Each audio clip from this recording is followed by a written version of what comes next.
jawab salam sudah semangat, tapi saya kurang kompak. Karena Allah senang yang mikir, maka saya tambahkan satu lagi. Assalamualaikum warahmatullahi wabarakatuh. Waalaikumsalam warahmatullahi wabarakatuh. Alhamdulillah, saya doakan mudah-mudahan berusaha menjawab salam dengan ikhlas, semangat dan kompak. Insyaallah seluruh harapan hajat yang dikabul oleh Allah Subhanahu wa taala. Allah jadikan rumah tangga ini sakinah mawaddah warahmah. Allah jadikan nantinya Bapak sebagai suami dan ayah yang soleh, istri Bapak sebagai istri dan ibu yang solehah, seluruh keturunan anaknya insyaallah menjadi orang-orang yang soleh dan solehah. Amin ya Allah ya rabbal alamin. Jamaah rahimahullah, alhamdulillah saat ini kita sudah memasuki malam yang ke-18. Berarti 17 hari sudah kita berpuasa. Insyaallah mudah-mudahan seluruh rangkaian amal ibadah di bulan Ramadan ini, baik puasanya, tarawihnya, tadarusnya, infak sedekah, insyaallah diterima oleh Allah Subhanahu wa taala. Dan insyaallah sisa hari puasa ke depan berapa hari lagi Bapak Ibu? 12. Kalau 29 hari berarti maunya yang cukup ya. Kalau 30 hari tinggal 13 hari. Insyaallah mudah-mudahan kita diberikan kesehatan walafiat. Amin ya Allah ya rabbal alamin. Wa qala Rasulullah taala fil Qur'anil Karim, a'udzubillahi samil alim minasyaitonir rajim. Bismillahirrahmanirrahim.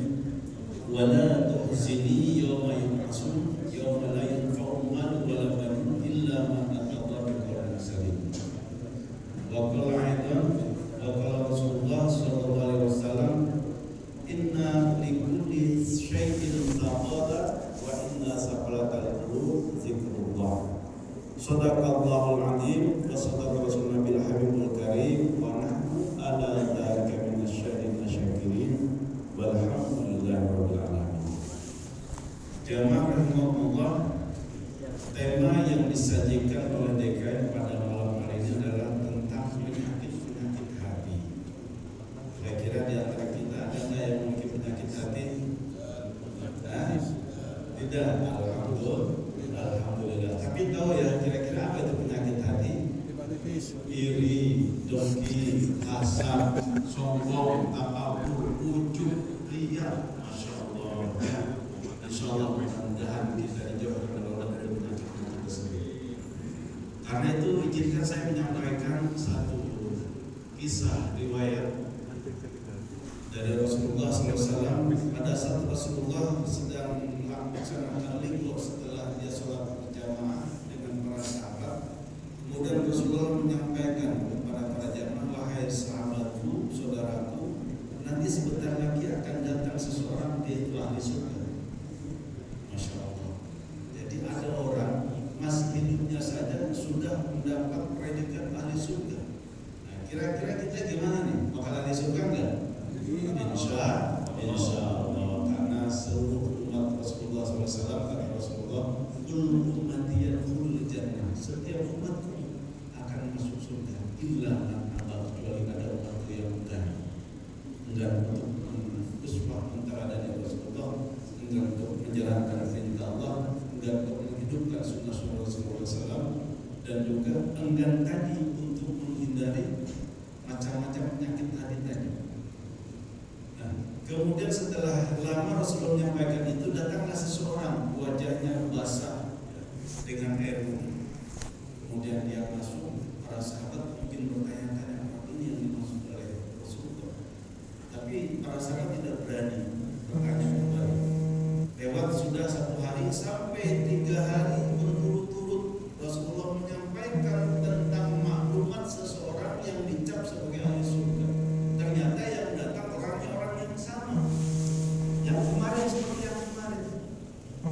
Maka tentunya para sahabat tambah penasaran. Ada salah seorang sahabat yang semakin penasaran, namanya Abdullah bin As.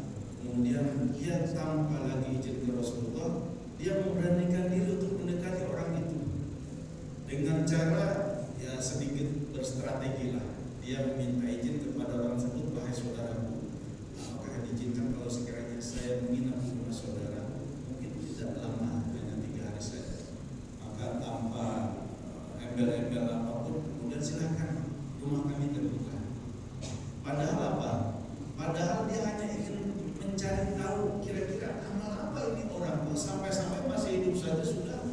dinobatkan sebagai ahli surga. Jadi kemudian akhirnya dia ikut dengan sahabat tadi, dengan saudara tadi menginap sampai 3 malam. Dia perhatikan giliran pas sholat malam dia mulai dia nggak ikut sholat. Tapi pada setiap bangun tidur dia selalu berzikir, beristighfar kepada Allah Subhanahu Wa Taala. Dalam kesehariannya dia sama seperti kita, kebanyakan waktunya bekerja, waktunya ibadah seperti itu. Jadi sahabat Rasul tadi sedikit menyepelekan, menyampingkan, masa kayak begini bisa dinobatkan dari ahli surga. Tapi tentunya Rasulullah nggak ngomong kosong, nggak ngomong. Karena Rasulullah sangat dipercaya dan tidak pernah berhutang. Maka saking penasarannya sudah 3 hari lewat dan 3 malam lewat, akhirnya dia berterus terang, wahai saudara, sebelumnya saya mohon maaf, keinginan saya menginap di rumah saudara tiada lain karena saya penasaran dengan pernyataan Rasulullah yang sudah menobatkan dirimu menjadi ahli surga. Tentu pasti ada amalan istimewa yang kau miliki. Jadi nggak sembarang orang. Nah, kira-kira tolong kasih bocoran buat saya. Amalan apa yang selama ini kau amalkan sehingga kau dinobatkan sebagai surga? Awalnya orang itu tidak mau menjawab, tapi karena terus didorong, dipaksa, akhirnya ya, wahai sahabat Rasulullah SAW, amalku tidak lebih sekedar yang kau lihat, tidak ada yang istimewa. Nggak mungkin, pasti ada yang pernah kamu lakukan sehingga kau mendapatkan predikat yang sangat mulia. Akhirnya dia benar-benar, oh mungkin karena dalam setiap perjalanan hidup saya tidak pernah melakukan 2 hal. Yang pertama, saya tidak pernah merasa iri atas keberhasilan yang dilakukan, yang didapatkan oleh saudara-saudara. Jadi bila mana ada tetanggaku, kerabatku, saudaraku yang mendapatkan nikmat dari Allah, saya bersyukur. Tidak ada tertanam dalam diri saya bertanya-tanya, mempertanyakan, wah dari mana itu kira-kira kok bisa kayak seperti itu, dia sudah mendapatkan nikmat seperti itu. Dan yang kedua, dalam hidup saya tidak pernah sama sekali menanamkan buruk sangka, sudon kepada orang lain, pada siapapun, tidak pernah, selalu husnudon. Mungkin itu saudaraku, selama hidup saya tidak pernah melakukan 2 hal itu, dan Masya Allah, ternyata dia mampu menjaga hati yang bersih, tidak iri, tidak hasad, tidak dengki, tidak riak. Jadi tidak mau mempertontonkan apapun. Nah, sekarang kan kita Masya Allah beda-beda tipis ya antara kita memviralkan atau men-share kebiasaan kita. Kadang-kadang orang dengan medsosnya ya, mau sholat tarawih di status, sholat tarawih tadarus dan lain sebagainya. Jadi beda-beda tipis loh, karena dia atau tidak, hanya Allah yang tahu dan kita yang tahu. Kalau orang lain menilai ya sudah terserah orang lain. Nah, maka dari itu jamaah rahimahullah, Rasulullah menyampaikan tadi di dalam sabda yang saya kutip di awal mukadimah, kata Rasulullah, inna likulli syai'in thaqala wa inna saqalatal qulub zikrullah. Bahwa segala sesuatu itu ada pengkilatnya, ada pembersihnya. Dan salah satu yang bisa membersihkan hati kita, khususnya untuk menghilangkan kotoran-kotoran dari penyakit-penyakit hati tadi, adalah dengan banyak berzikir kepada Allah Subhanahu wa Ta'ala. Bapak Ibu, kita membersihkan kotoran ibadah kita kira-kira berapa hari sekali? Sehari berapa kali? Minimal 2 kali, sore ya sama pagi. Kalau pengen lebih bersih lagi, ya sama kayak lagi kita sholat.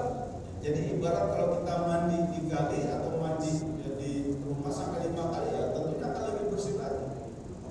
Ya, itu Rasulullah mengumpamakan sholatnya seseorang melaksanakan kewajiban sholat seumpama itu tadi mandi dalam sekali sampai 5 kali bisa membersihkan kotoran khususnya yang melekat di badan. Demikian juga dengan pakaian kita yang sudah digunakan, dibersihkan, dicuci, dijemur, disetrika. Sama seluruhnya, kendaraan yang kita miliki, rumah yang kita tempati, sama dibersihkan. Jadi kalau dalam urusan dunia saja kita senantiasa apik, senantiasa bisa menata kerapihan dan menata kebersihan, dan kita senang melihatnya kebersihan yang terpancar di dalam diri kita, yang terlihat di dalam rumah kita, dan lain sebagainya. Paling rata-rata memang kita nggak suka kalau melihat pandangan itu tertuju pada yang kotor-kotor. Dan demikian juga dengan hati muslim memang tidak terlihat, tapi bisa dilihat dari cara pandang, cara sikap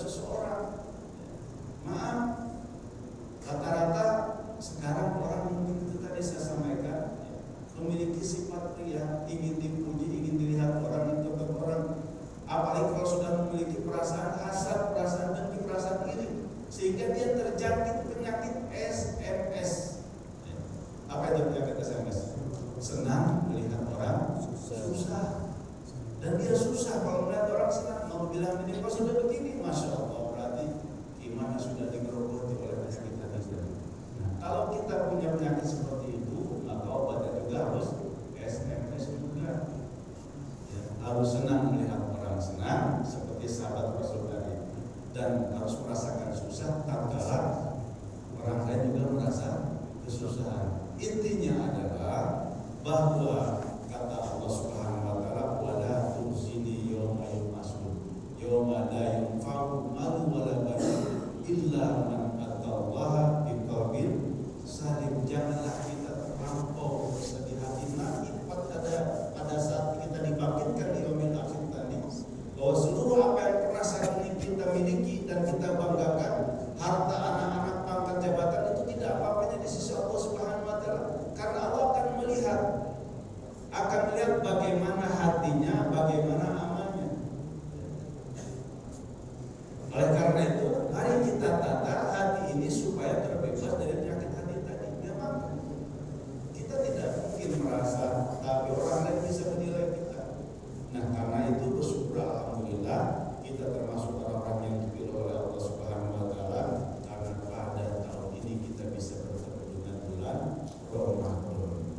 Kita kemudian digendeng, ditarbiyah, dididik dengan berbagai aktivitas amaliyah ibadah dengan puasanya, agar menjaga dan bisa mengendalikan hawa nafsu kita, agar bisa mengendalikan kedisiplinan kita, agar bisa mengendalikan kesabaran kita, seluruhnya dipoles oleh Allah, agar kita senantiasa ingat kepada Allah Subhanahu wa taala. Karena rata-rata kita adalah orang pendosa.